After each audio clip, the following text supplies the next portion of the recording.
Bueno, siguiendo con nuestro club de lectura, vamos a terminar lo que es el capítulo 17. Estamos con plegarias.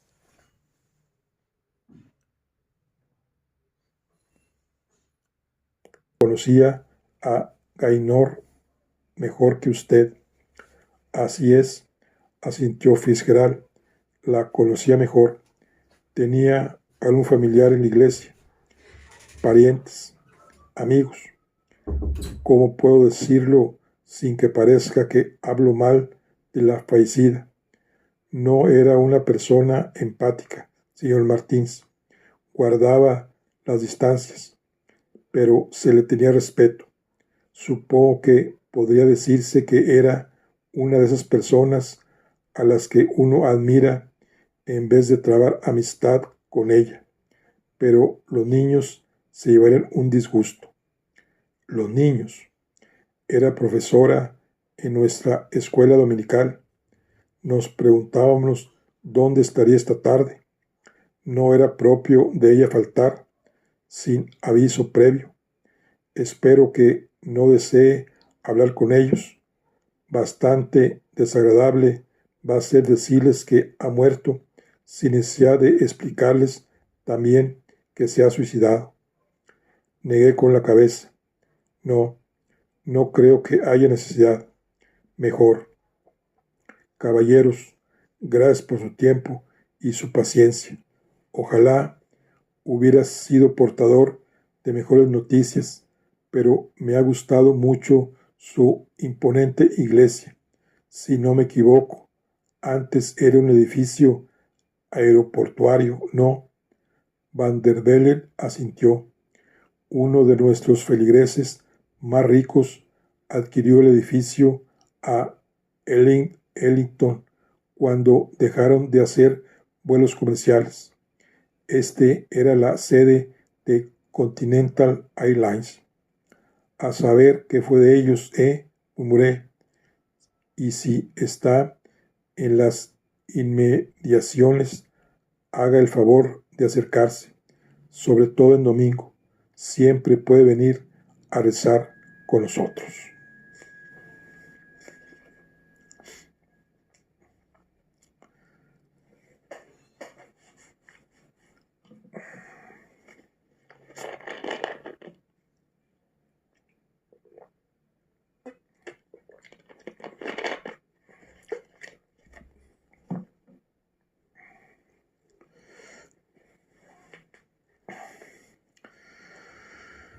Después de abandonar la iglesia, Israel de los hombres buenos y las mujeres buenas, para regresar a Galveston, me detuve en varias gasolineras hasta que encontré una con buena tienda de ultramarinos y un kiosco bien surtido de periódicos y revistas. Y en concreto, el número más reciente de Scientific American. Quería un ejemplar porque al hojear las revistas encima de la mesita del centro de cristal ahumado, en el despacho tan elegantemente decorado del pastor Van der Walden, y fijarme en el nombre de la doctora Sara Espinosa en la portada, había caído en la cuenta de que era la segunda vez que leía su nombre. La primera había sido en la lista que había hallado en el suelo del gabinete de rezo de Gainor Alid, dentro de su Biblia. En el despacho de cualquier otra persona, un ejemplar de Scientific American me habría parecido del todo inocente y hubiera descartado como una coincidencia era toparme por segunda vez con el nombre de la doctora Espinosa, pero teniendo en cuenta quién y qué era Van der Walden, cabía imaginar que un predicador tejano no vería con buenos ojos una publicación semejante. Me vi menos inclinado a creer que era una coincidencia cuando abrí la revista. El artículo del que era coautora, la doctora Espinosa, se describía como un cruce sincero y a veces controvertido de opiniones entre dos destacados biólogos acerca de cómo los científicos deberían abordar la religión y a sus adeptos. Llené una bolsa de comestibles y cogí la revista por el artículo que leí de cabo a rabo en el coche mientras fumaba un cigarrillo. La doctora Espinosa era profesora de biología integrativa en la Universidad de Austin y además de ser comparativamente joven y atractiva, había recibido numerosos doctorados honorarios y galardones internacionales. Pocos meses antes, en el Instituto Salk de Estudios Biológicos de San Diego, ella y el profesor Ambrose Salomón de la Universidad de Cambridge, en Inglaterra, habían debatido la manera más efectiva de oponerse a las amenazas por motivos religiosos contra la práctica científica. Espinosa no se mostraba tan dispuesta como su colega a alcanzar una coexistencia pacífica entre ciencia y religión, y la idea clara de su argumentación era que el mejor modo de desacreditar y al fin destruir toda religión era seguir enseñando los hechos de la evolución humana y dejar al margen del programa de estudios de ciencias las variantes pseudocientíficas del creacionismo. A la vista de lo que Gaynor Ali aseguraba que había ocurrido con Philip Osborne, parecía razonable suponer que cualquier cristianista que lo viera con hostilidad a él habría adoptado también una actitud adversa hacia la doctora Espinosa. Seguía sin estar más cerca de descubrir los detalles de cómo habían encontrado la muerte Osborne y los otros tres, pero puesto que sospechaba de la existencia de una causa oculta, me pareció buena idea investigar más a fondo al pastor Van der Walden y su iglesia, por no hablar de la doctora Espinosa, porque ya estaba medio convencido de que podía encontrarse en peligro. A la mañana siguiente, en cuanto terminara de redactar mi informe sobre la detención de Johnny Brown, el Saco y su grupo Hayden, y dar instrucciones al loquero que tenía cita para ir al centro de detención federal y evaluar su estado mental, pensaba decirle a Gisela que, en mi opinión, había pruebas circunstanciales convincentes de que una conspiración para cometer actos terroristas en territorio nacional. Al principio, lo más seguro era que se opusiera a la idea, pero difícilmente podría pasar por alto la lista de nombres hallada en casa de Gaynor Ali, su extraña confesión, su horrible y sangriento suicidio, el mensaje desdeñosamente sarcástico que me había dejado y el modo en que había aparecido el nombre de la doctora Espinosa en la lista de Gaynor Ali y en la portada de una revista científica en el despacho de Nelson Van der Walden. Sin duda, lo único que tenía que hacer para que la investigación siguiera adelante era preguntarle a la doctora Espinosa si había recibido alguna amenaza a través de correos que se autodestruyen, como los que había recibido Peter Eggman. Ya de regreso a la casa de Osana en Galveston, me lavé, lo que me supuso un alivio, y me preparé una tortilla. Después de comérmela, busqué en Google a Van der Walden y luego a la profesora con un vaso de whisky bien grande en la mano, mientras al mismo tiempo procuraba disponerlo todo ordenadamente sobre la mesa que utilizaba como escritorio.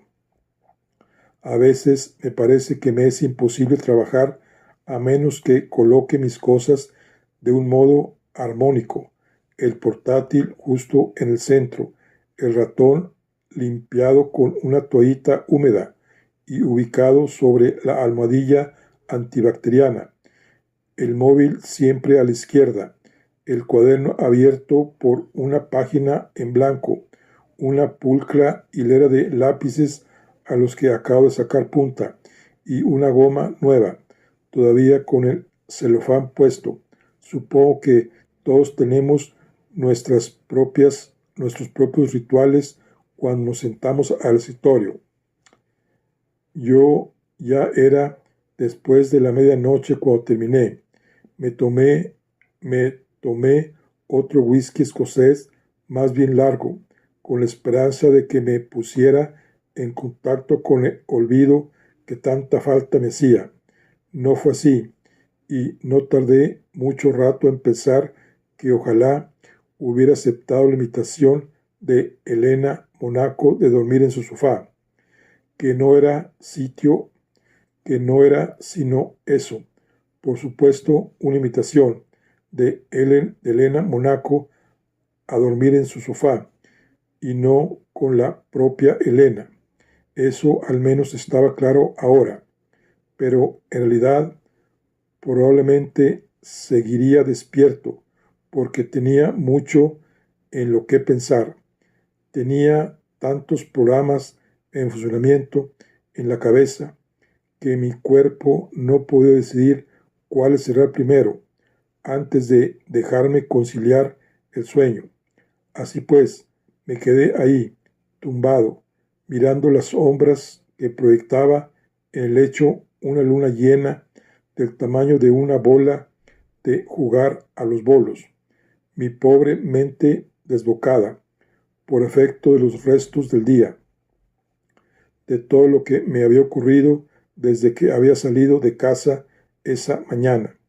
La improbable confesión de Gaynor Ali en la jefatura de la policía de Houston, su suicidio desde la azotea del Heights, la revelación de que Elena era lesbiana, esa irrefutable lista de nombres en el extraño armario para rezar de Gaynor, el descubrimiento de que la diócesis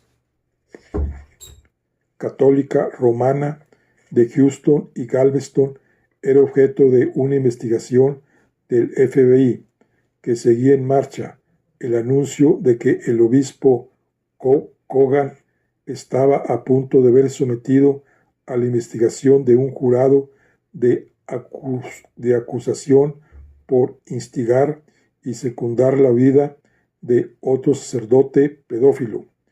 Aunque estaba al tanto de lo que iba a ocurrirle a Emon, yo, como es natural, tenía estrictamente prohibido ponerme en contacto con él. Y además, el DCSNet tenía pinchados sus teléfonos, de modo que llamarlo habría sido un suicidio profesional.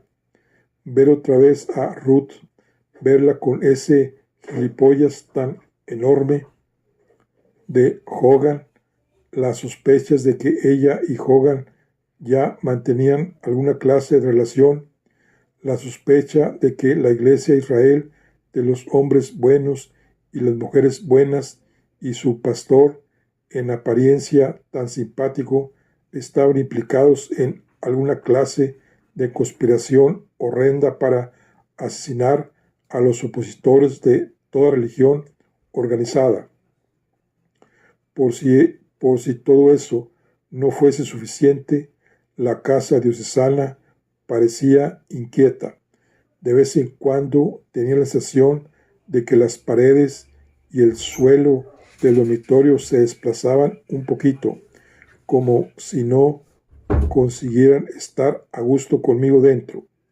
Al igual que la noche anterior, la casa resultaba tan acogedora como un hotel transilvano, casi vacío.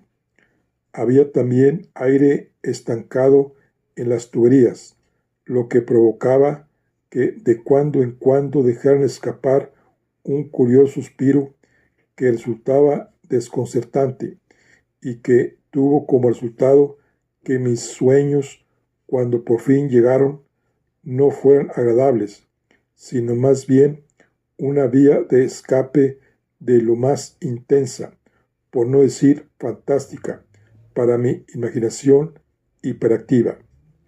No sé por qué, pero soñé con el hospital Dikevar para dementes incurables, allá en Escocia, y con mi pobre tío Bill, loco, que seguía recluido entre sus gruesos muros grises, y me pareció entender lo que quizá siempre había sabido, que la discusión violenta, pero del todo silenciosa, que siempre mantenía con el hombre invisible, que por lo visto estaba a su lado, era en realidad un intento de decirle a alguien, a quien fuera, algo importante, algo importante sobre mí, y ahora que me lo había dicho, parecía haberse quedado tranquilo.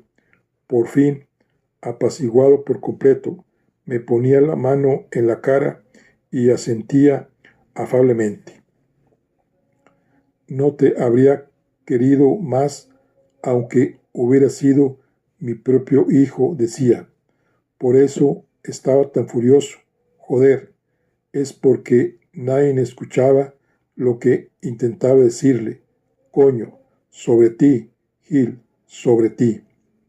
Ojalá pudiera recordar lo que Bill me dijo en sueños, pero cuando sonó el despertador en la mesilla de noche, me incorporé de repente, bañado en sudor, y dejé prácticamente todo recuerdo de lo que habíamos hablado en la almohada a mi espalda. Bueno, aquí concluimos lo que es el capítulo 17. Estamos en nuestro club de lectura con el libro de Plegarias de Phil Kersh. Nos vemos en la siguiente. Hasta luego.